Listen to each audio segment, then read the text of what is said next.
ప్రజలు double engine సర్కారు కోరుకున్నారు. రాష్ట్రంలోనూ కేంద్రంలోనూ ప్రధాని మోడీ ఆయా ప్రాతినిధ్యం వహించి రాష్ట్రం కూడా అభివృద్ధి బాటలో పయనిస్తుందని ప్రజలు దృఢంగా నమ్మారు. ఇది ఎంతో ప్రజలు సరైన నిర్ణయం తీసుకోవడం వల్ల ఈవేళ భారతీయ జనతా పార్టీ ఢిల్లీ పీఠం కైవసం చేసుకోవడం ఎంతో శుభపరిమాణంగా మేము భావిస్తున్నాం. జయప్రకాష్ గారు, అయితే హస్తెనలో తెలుగు ప్రజలు ఎక్కువగా ఉన్న ప్రాంతాల్లో సీఎం చంద్రబాబు కూడా ఎన్నికలప్పుడు ప్రచారం నిర్వహించారు. దీనికి సంబంధించి ఇప్పుడు ఆ ప్రాంతాల్లో ఆధిక్యం కూడా బీజేపీ వైపే ఉంది. దీనిపై మన సీఎం చంద్రబాబు పాత్ర ఎంతవరకు ఉందంటారు? ఖచ్చితంగా చంద్రబాబు నాయుడు గారి పాత్ర కూడా దృఢంగా ఉంది. ప్రజలు తెలుగు ప్రజలందరూ కూడా చంద్రబాబు నాయుడు గారి మాటలు కూడా, ఆయన చెప్పిన విధి విధానాలు, జరిగే అభివృద్ధి, ప్రజలకు ఏ విధంగా మోడీ వల్ల, బీజేపీ వల్ల, ఎన్డీఏ ప్రభుత్వం వల్ల అభివృద్ధి చెందుతుందో ఆయన అందరికీ, తెలుగు ప్రజలకి ఎంతో చక్కగా వివరించి ఈ విజయంలో చంద్రబాబు నాయుడు గారు కూడా ఒక పాత్ర పోషించడం చాలా ఆనందంగా ఉంది. అయితే జయప్రకాష్ గారు, ఇప్పుడు 13% ఓట్ల శాతం అనేది ఇప్పుడు ఎక్కువ వస్తుంది మనకి 2020 నుంచి ఇప్పటి వరకు చూసుకున్నట్లయితే బీజేపీకి. దీనిపై మీరేమంటారు? అంటే ఓట్ల శాతం పెరగడానికి బీజేపీకి సానుకూలించిన అంశాలేంటి? కేవలం ఓట్ల శాతం పెరగడానికి ఆ ప్రభుత్వం మీద ఉన్న వ్యతిరేకత, కేజ్రీవాల్ ను ప్రజలు ఎంత చేదరించి ఎంత వ్యతిరేకించారన్నది మన ఓటింగ్ శాతం అన్నది స్పష్టంగా మనకు తెలియజేస్తుంది. ప్రధానమంత్రి మోడీ గారు చెప్పిన ప్రతి మాటని, ఆయన మాటలను ప్రజలు నమ్మి ఈవేళ పట్టం కట్టారు.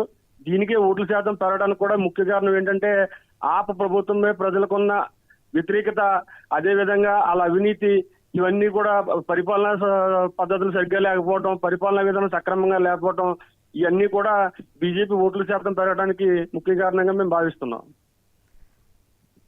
జయప్రకాష్ గారు, ఓవరాల్ గా చూసుకుంటే ఇప్పుడు ప్రస్తుతం బీజేపీ 46 స్థానాల్లో ఆధిక్యంలో ఉంది. మీరు ఎన్ని స్థానాల్లో ఆధిక్యం కనబరచవచ్చు అంటారు? ఖచ్చితంగా ఇది మన 50 పైనే ఈవేళ సాధించే అవకాశం ఖచ్చితంగా స్పష్టంగా మనకు కనబడుతుంది. వన్ సైడ్ గా తర్వాత ఫలితాలు కూడా తారుమారయ్యి ఇంకా వన్ సైడ్ గా బీజేపీ ప్రభుత్వం వచ్చే అవకాశం స్పష్టంగా కనబడుతుంది. రైట్ జయప్రకాష్ గారు, థ్యాంక్ యూ.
ఢిల్లీ ప్రజలు చారిత్రాత్మక తీర్పునిచ్చారు. ప్రస్తుతం ట్రెండ్స్ చూస్తుంటే కాషాయ పార్టీ మ్యాజిక్ ఫిగర్ ను క్రాస్ చేసింది.